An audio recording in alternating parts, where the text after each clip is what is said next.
I must say I haven't been part of the program from its reception.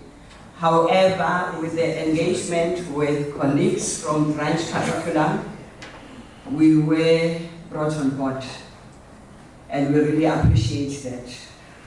My brief this morning is to provide you with closing remarks, but I realized that I had to use this opportunity to address you as a collective, wherein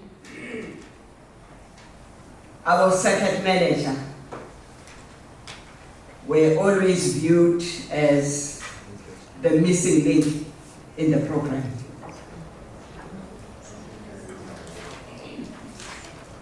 Nathi-ke as District Operations Management, siyabonga kakhulu, and we want to confirm that we are embracing the program, and we will make sure that it is implemented through the offices of district directors.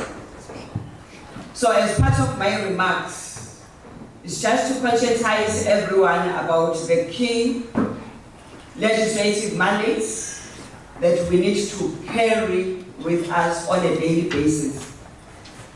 The Action Plan 2024, it has 27 goals.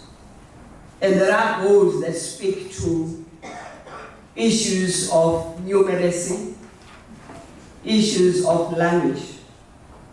The second managers will know that we have Circular D3 of 2023.